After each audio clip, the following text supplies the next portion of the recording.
So it's on. Mhm. Outgoing to live Jason Bessing. Alright, everybody. Thank you for joining us today on our first podcast. My name is Nathan Oliphant, and this is I Jason Bessing on the phone with me. the gluten-free Jason Bessing. The gluten-free Jason Bessing. A little bit about myself. I graduated from the University of West Florida with a degree in political science and pre-law. I've been investing in the market for about almost 2 years now. I'm not a great professional in investing, but I do love making money, so I go to the markets to do that. Here on the show, we'll be talking bits and pieces about the market, things that we like and we don't like. You're free to take our advice or do your own research. It's all up to you, and I hope you enjoy it. Jason, tell us about yourself. Yeah, well, I'm Jason. Live in Jacksonville, Florida. I graduated from the University of Central Florida. Go Knights. Um, just May of 2017, last year, and I studied film, and I got a minor in hospitality management. I've been investing for a little over 2 years now, and I absolutely love it. And we kind of got together. We decided that we wanted to put this show together because we wanted to talk about our journey and how it could, you know, really impact somebody else's life and for the better and help gain that financial freedom. So, Nate, I kind of had an idea. I wanted to start by, I was going to talk about how I came to be in the markets today, because I know that will also segue into how you came into the markets, and Absolutely. then we can talk about, how that journey has been ever since then. So, how does that sound? That sounds good. Why don't you go ahead and do that, and then we'll go ahead and do my how I got into the market, and then we'll go into Okay. how the markets did today, and then we'll just kind of go from there. Absolutely.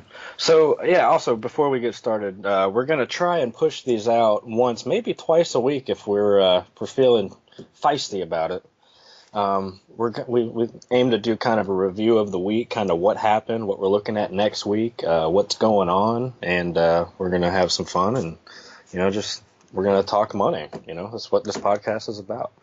So, my story. So, just to kind of make things simple, I was in college down in Orlando, Florida, and doing the full time school thing, just trying to make money and make it day by day. It really is as hard as everybody thinks it is if you haven't gone away to college, but good experience. Anyway, at the time I was working at Longhorn Steakhouse. Everybody loves Longhorn. And gentleman I worked with, who was a little younger than me, was talking about how he was trading stocks and how he lost $400. And I had always kind of been interested in the markets, had very, very little knowledge about how things worked. I understood bonds a little bit, but I never really got into stocks.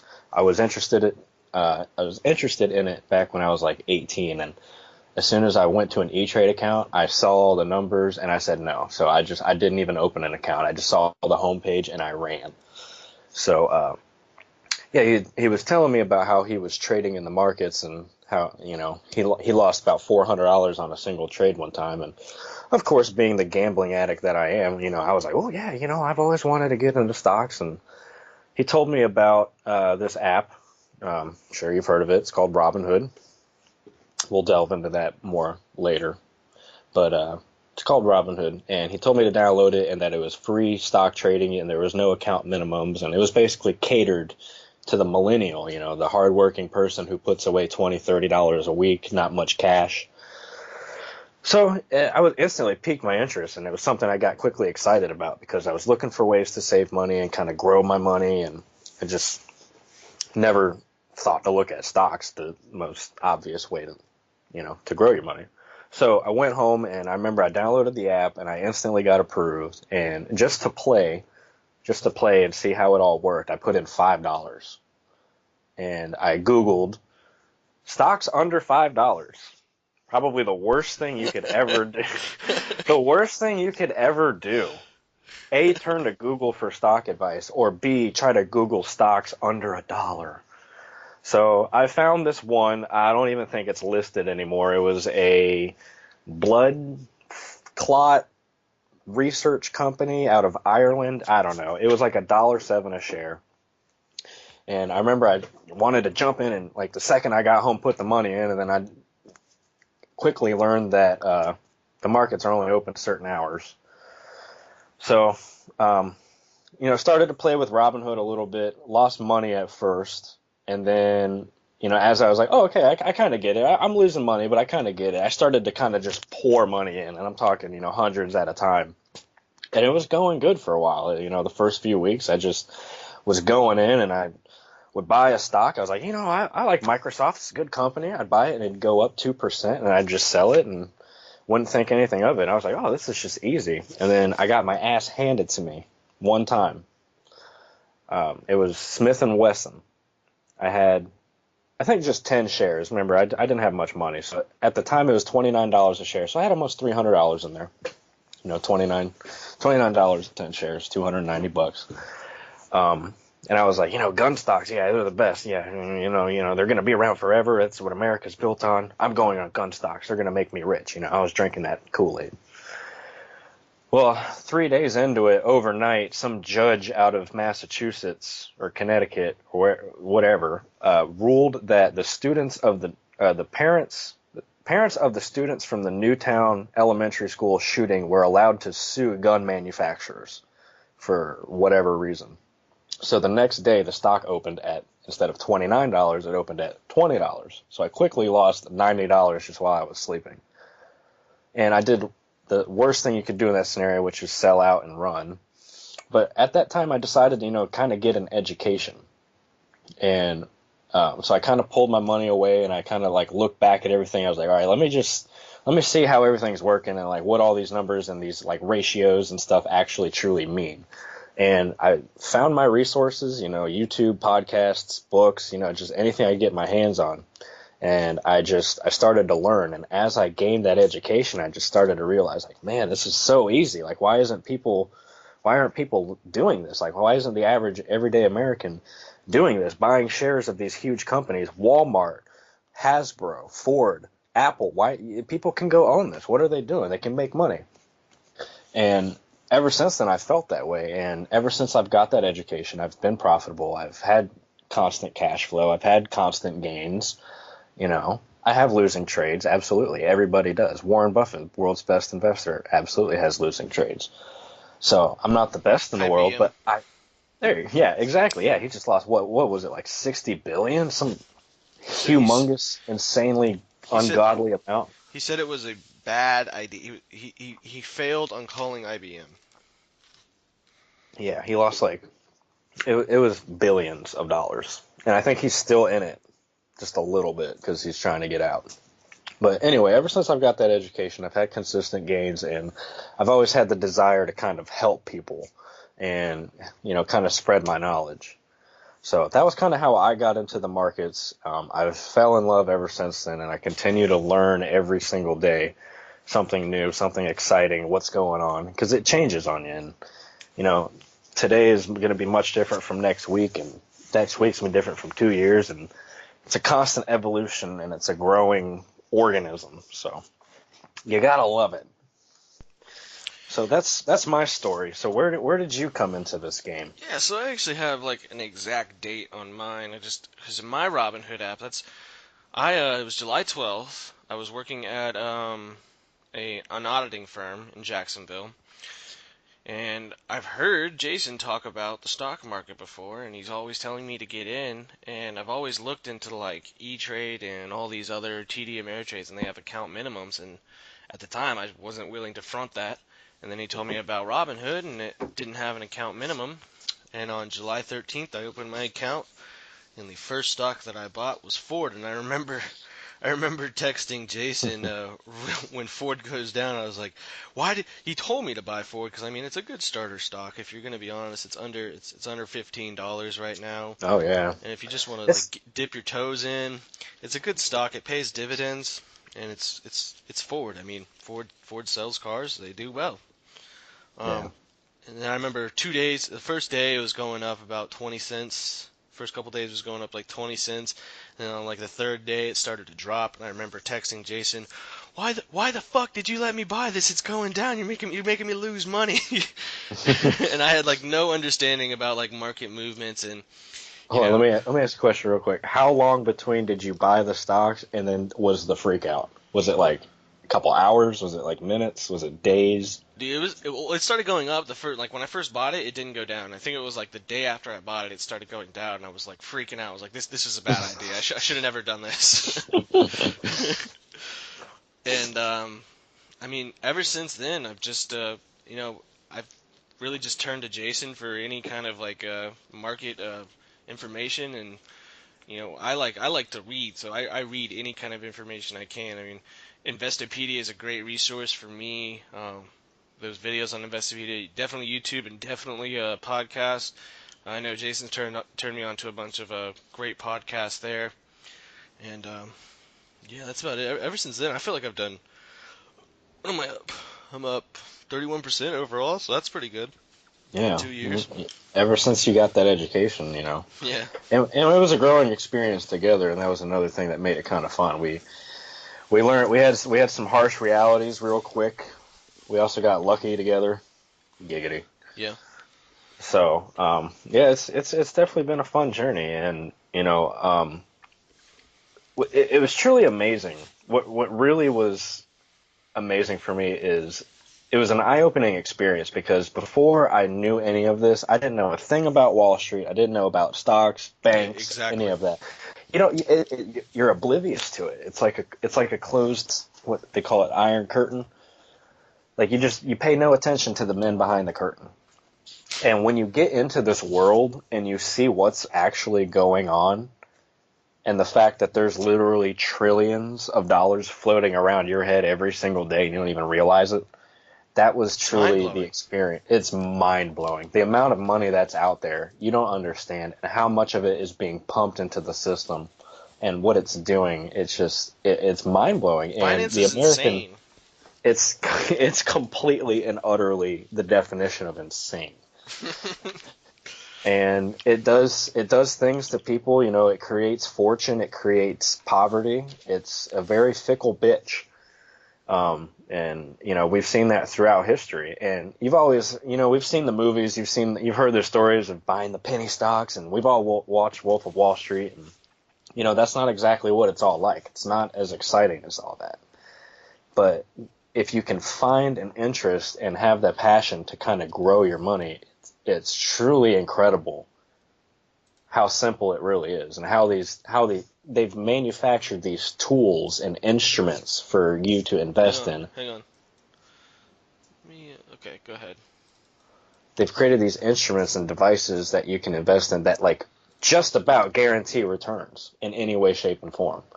And the American public's oblivious to it. We have that consumer mentality in America. Earn a dollar, spend two. Yeah, so that's our stories. I guess we'll go ahead and move on into how the market did today.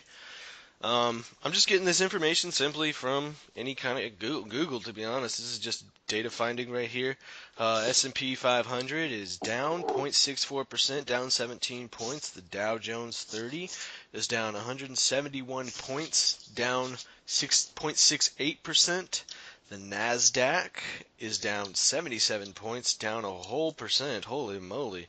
That's a move. Tech stocks not doing good today. Let's see what else we're doing today. Bitcoin, cryptocurrencies. Bitcoin price at $9,178 right now at a 24-hour change of 1.4%. It's down from the bubble this past winter. Yeah, Ethereum priced at $683. that's Down. low. Yeah, That's that's very that's low for that's in a that's Ethereum. in a buying range almost. That's starting to look a little interesting in my opinion. But go on. Down negative or down 1%, almost 1%. Ripple doing bad as well. 78 cents a coin and it's down 1.41%. Bcash, as I like to call it, Bitcoin Cash is up 2.03%. at $1,058. So Litecoin coming in at $174, down 2.09%. That's how the market did today in the past 24 hours with your cryptocurrencies. so basically, cryptos are shit right now. You There's just know, nothing exciting going on. so not particularly. I mean, first off, Bitcoin Cash. I want to talk about that a bit. Bitcoin Cash, I think, is just a big old scam by the guy who created or fucking headed Bitcoin or whatever. Well, isn't all crypto kind of a scam? I mean, essentially, everything okay? Yeah. Sounds like a train running through your shop. Oh no, I was getting a beer out of the cooler. It's the loudest That was cooler in the world. it's like a sliding door, like a soda cooler. Yeah, You like slide the door. It's got yeah, the of glass. course. Yeah, that's what's Um, going on. the guy who really promotes Bitcoin Cash, his name is Roger Ver. You can check him out on Twitter. He's a real fucking douchebag. Excuse my language, but he thinks that Bitcoin Cash is essentially Bitcoin, which it is not. It's listed as another cryptocurrency on the internet. Hmm. It's not Bitcoin.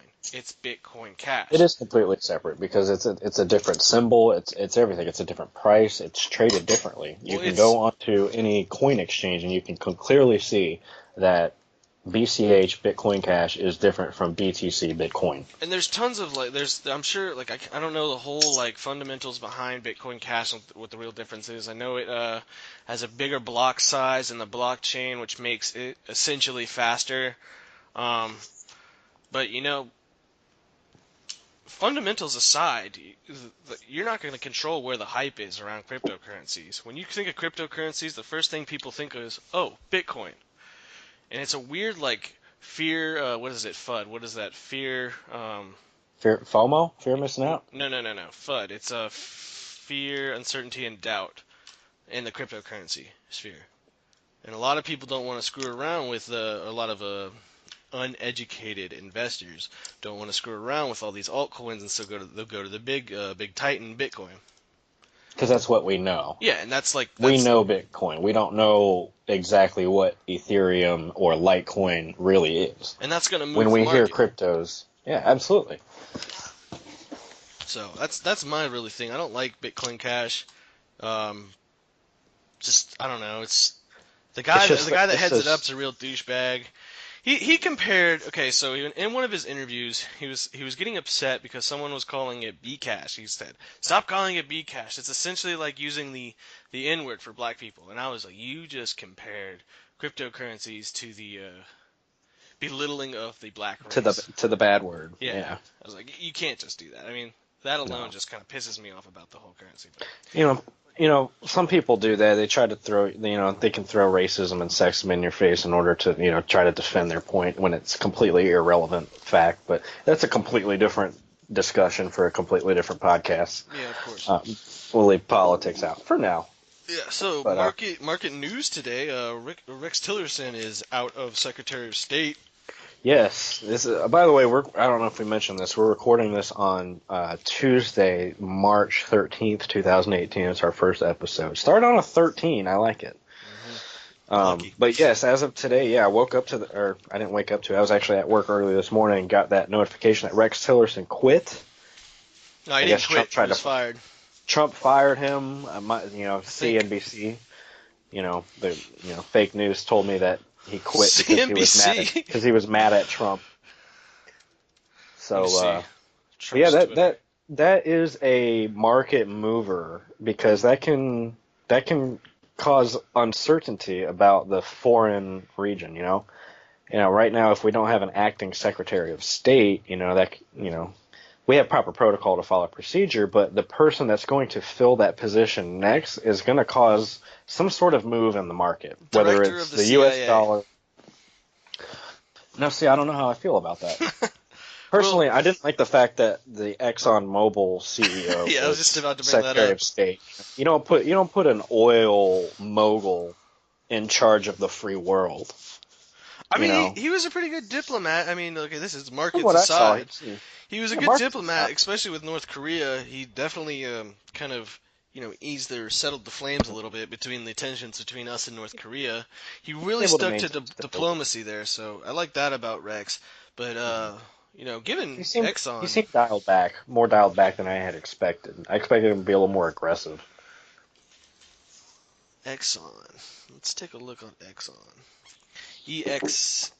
Is Ticker that how you symbol spell it? XOM is the symbol. XOM is the symbol. Exxon Mobil. So, do you think he's gonna go back to Exxon? Well, I know. I think he's retired. He's done. He probably is sitting on tons of shares. He doesn't need that job. He's when you're the CEO of the largest oil company in the world next to Saudi Arabia, you don't really need to even worry about it. God, I haven't been on Morningstar in forever. Yeah. So let's kind of shift into some. You said all these S&P 500 and Dow Jones was up. Let's shift into a little educational piece today. So a couple things I wanted to go over. The show we're trying to gear it towards the starter, people who have very little to no experience in the stock market, or just any sort of investment type in general, whether it's bonds, futures, options, certificates of deposit, savings account, whatever, just any way that you can grow your money. That's what we're here to help you with. And basically, what I want to do is kind of go over some of the very, very basic fundamentals of stocks. And just by going over these next two things we're going to discuss, you're going to be able to look at the market much differently. First is a lot of people don't exactly know what a stock is. People don't get the concept of what it truly is. Even Joe Rogan went off on one of his stand-ups. He says, I know I have them. I don't know what the fuck they are. He's like, at Wall Street, I don't understand that shit. So basically, in your own words, what is a stock to you? Well, a stock to me is ownership. It's ownership of a company. That's like literally Exactly. what it is. Companies issue stock at the beginning. They'll do an IPO, initial public offering, and people will buy. It's really for companies to like help like start up their company, or not start up, or help like kind of fund their company. Kind of raise more capital. Exactly. You become an owner by doing that. I know like public stock. A good example for that was what is his name? George Jenkins. When he was first starting out, he offered what was it, 5 shares to help start his company, and then like 5 shares at $100. That's not a lot of money, but it helps you like start capital for your company. So Oh, absolutely. that's And then you're entitled to that company's profits exactly, forever. yeah, As long as there are profits and there's cash flow that's a whole different podcast. But as long as there are earnings and there are profits to be shared, you're entitled to that by law. That is your piece of the company. This isn't just something that you buy and it's risky. Yes, it's risky. It goes up and down, but you're actually getting something for it. And I don't think people realize that. Like when you buy that share of Apple, you physically own a piece of the Apple company.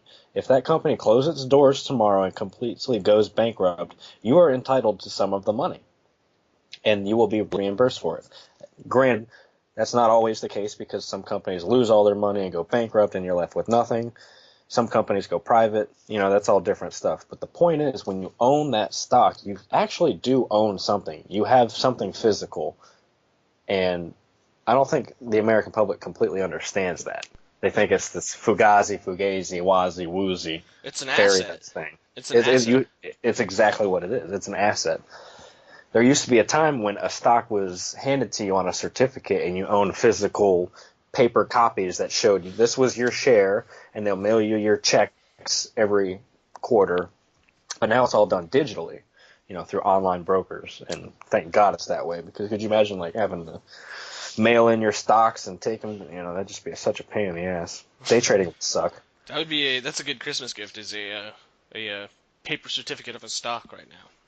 Yeah, I would love that. I've been trying to get one of those for my sister. She loves Tiffany, the jewelry TIFF, company. TIF, TIF is the ticker symbol.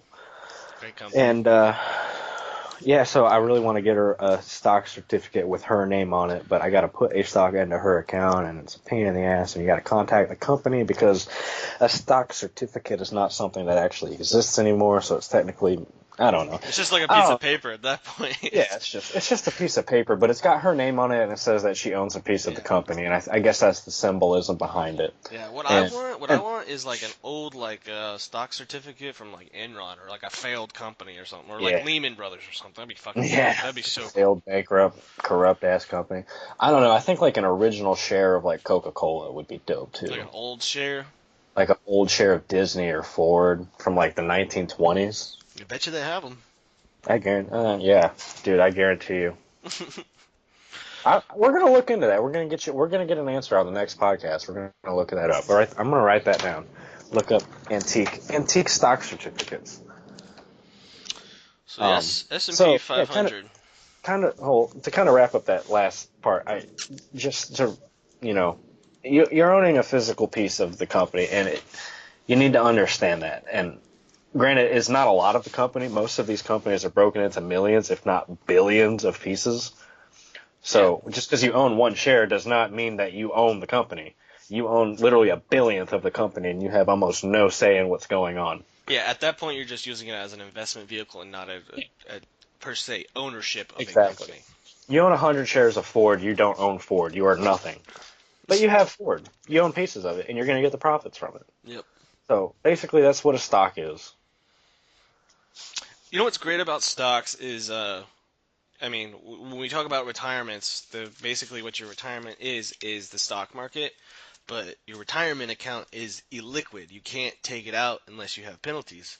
And me and my dad were talking about this, as he needed some money to pay for some, expenses around the house, and I said, go Hmm. ahead and Life happens. yeah, yeah, of course, life happens to everybody. You can do that, but you can't take so you have a ton of money in your retirement account. You can't take that away until you're 65. But if you have some money sitting away in stocks, it's liquid as hell. You just take it out, take no penalties, take the profits. That's one thing I Yeah. love about stocks is how liquid it's just like cash Hmm. almost. Yeah, that's true. Because a lot of people now see they also don't realize that they own stock. If they own a retirement account and they know nothing about stock, they own stock. Yeah, Someone else is owning stock for them in their exactly. name, and they're managing that stock for them. When you manage that fund yourself, like I do on my Robinhood app, I know that I have access to that money at any time. Granted, it takes 3 days for the trade to settle, but if I know that if I need to pull out a significant amount of money, I can do it. It's there. That money is there, and I have access to it. You Yep, cannot do that with your retirement account. You can't do can't do that. that with your 401k unless it's a severe life event or you're buying a house or something. But I know if I go to the ER or one of my dogs got bit by a snake and you got to pay the $1,000 anti venom. I have that money. I've actually had that happen to me before. That's insane. Yeah, but that kind of stuff happens in life, and sadly most Americans are not prepared for events like that.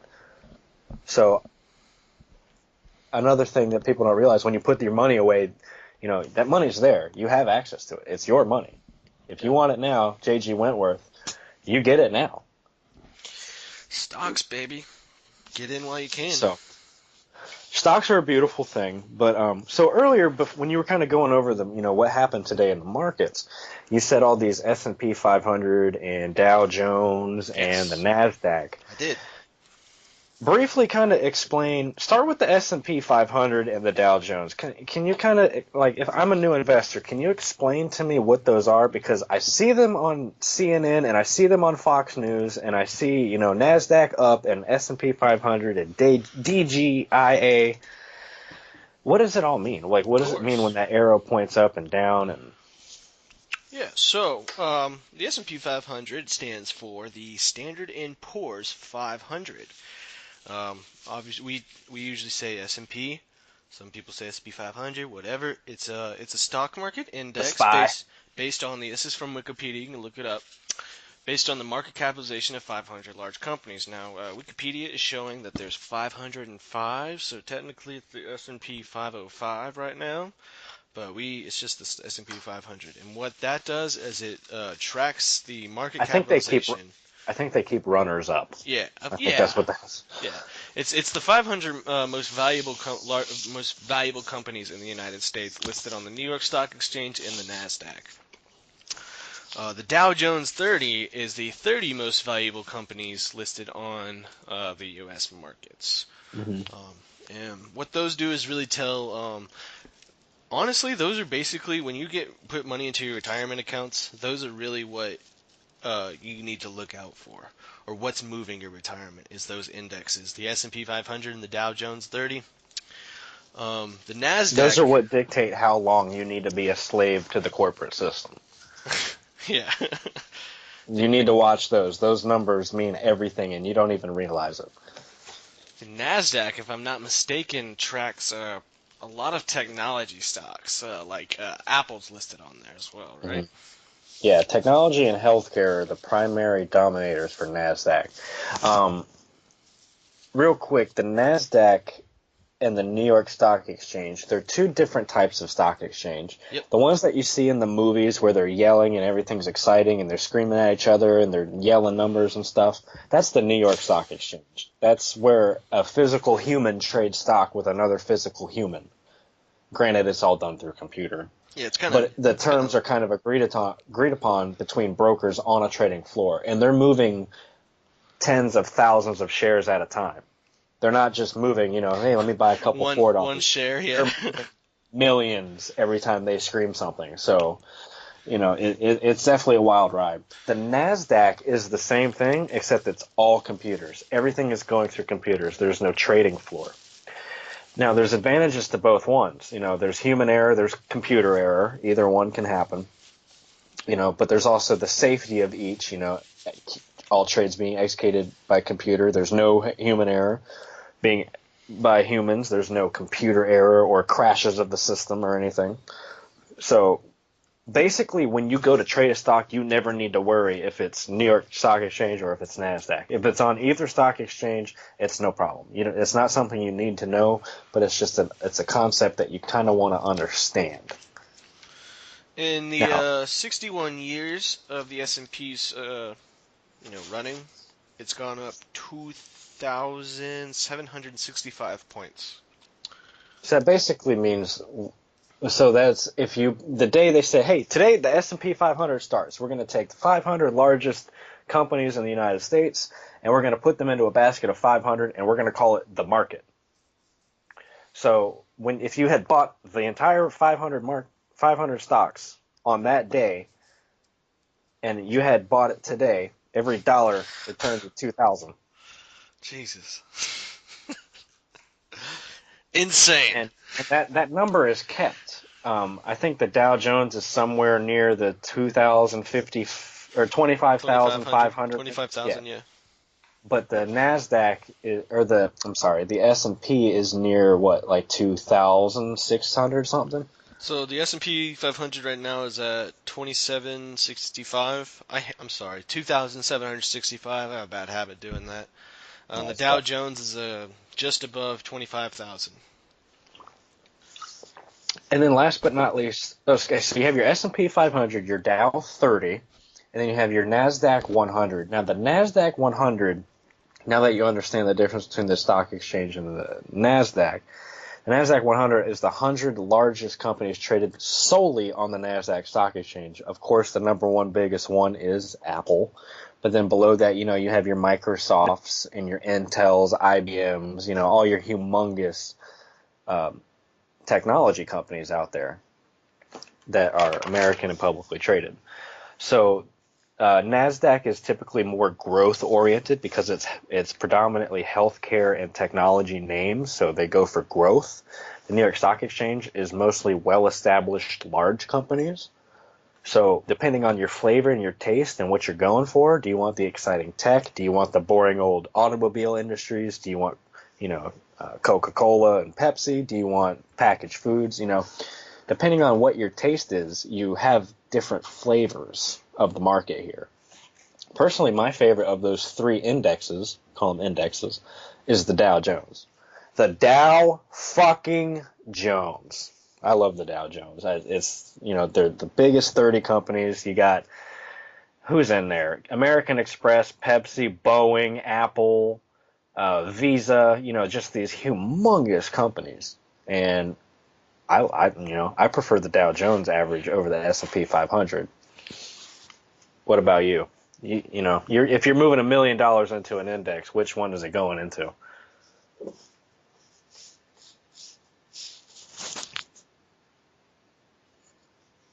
Nathan, Hello? you there? Yep, Dow Jones 30, definitely. Oh, sorry. The Dow fucking Jones. Make a T-shirt. The Dow fucking Jones. Put it on a shirt.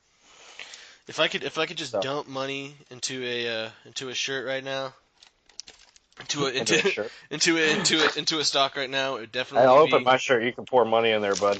yeah. If it would definitely be the Dow Jones. I mean, they're the Awesome. 30 most valuable companies in the United States. Um, so I mean, it's just a smart decision. Yeah. Personally, yeah. I like the. And you'll see more as we get more into the episodes. You'll see why I like the Dow more through There's a reason why exchange they're traded up funds. top. So I Yeah, mean, there's a reason they're the 30 biggest. You're expected to get more growth in other areas, but the Dow Jones Index proves me wrong every time. my top holding right now is in a triple leverage fund of the Dow Jones 30. Yeah, I also own a piece of that, so I like the Dow Jones 30. I love the Dow. I live by the Dow. I die by the Dow. The S&P 500 is your more basic, more subtle, safer approach that more people go with. But we're going to talk more about that on our next episode when we get into ETFs and funds and how you can own all 500 companies without owning 500 Is stocks. that what we're doing next Uh, time? ETFs and funds. yeah, next time we're going That to go sounds into good. ETFs, funds. We're going to go with the surefire shots out there, and um, yeah, we're kind of approaching the end. We want to keep these episodes around 30 minutes. Just something you can kind of listen to on your way to work or knock out in the morning while you're, having coffee and playing with yourself. Just whatever we just want to keep it short. So, Nathan, do you have anything that you want to say? Do you have anything going on this week? Let me ask you a better question. What are you watching this week? Are you watching any stocks in particular? Yeah, actually, one stock I in particular, I bought it. Was it a day or two ago? Did I buy it? I either bought it Friday or I bought it Monday. It's a GLPI, and that is Gaming and Leisure Properties Incorporated, and that is a casino REIT. And we can go into REITs into another episode. That's a different podcast for us right Yeah, there. But REITs, real estate. Yeah, it pays whoever dreams of being a real estate mogul, we got you, baby. it pays nice dividends right now. We're gonna show you how to make it happen. It pays nice dividend, and it's a pretty cheap stock. So I'm gonna see. We're just gonna watch that for a bit and see how it goes for me. Cool What beans. about you? What are you watching? Personally, I'm watching a little bit of everything. My baby, everybody will soon learn that my baby is Ford. I live Mm, and die by Ford, the mm. Ford Motor Company.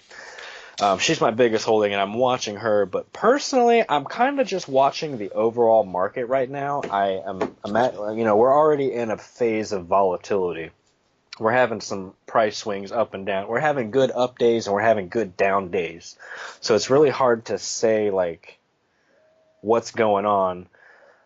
But I'm watching the overall market, especially with this stuff with the Secretary of State that's going on. I'm wondering if it's going to be a smooth transition or if there's going to be a fight from Capitol Hill, because that's definitely going to swing market volatility. Trade tariffs. Yeah. Oh, yeah. And then on top of that, we have Donald Trump going in on his trade tariffs, and isn't he expected to announce a few more this week? Or I'm not sure. yeah, it's a We got to lot get going to on. we got to get to Couch Talks Trump dates back on. Yeah, Couch Talk did Trump dates still, Oh, I like them. but yeah. So right now like you said, it's Tuesday, March 13th, 2018. We wanted to do our intro episode. We hope you enjoyed it. We hope you learned something.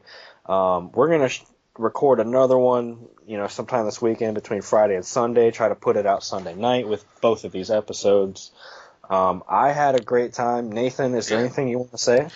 Um, Put your money in now while you're young. Give if you're not ready, give us some time. We're gonna show you what's going on, how to make it all happen if you're ready to pull that trigger. But thank you for listening. I had a great time. Let's do it again. See you later, guys. Later, guys.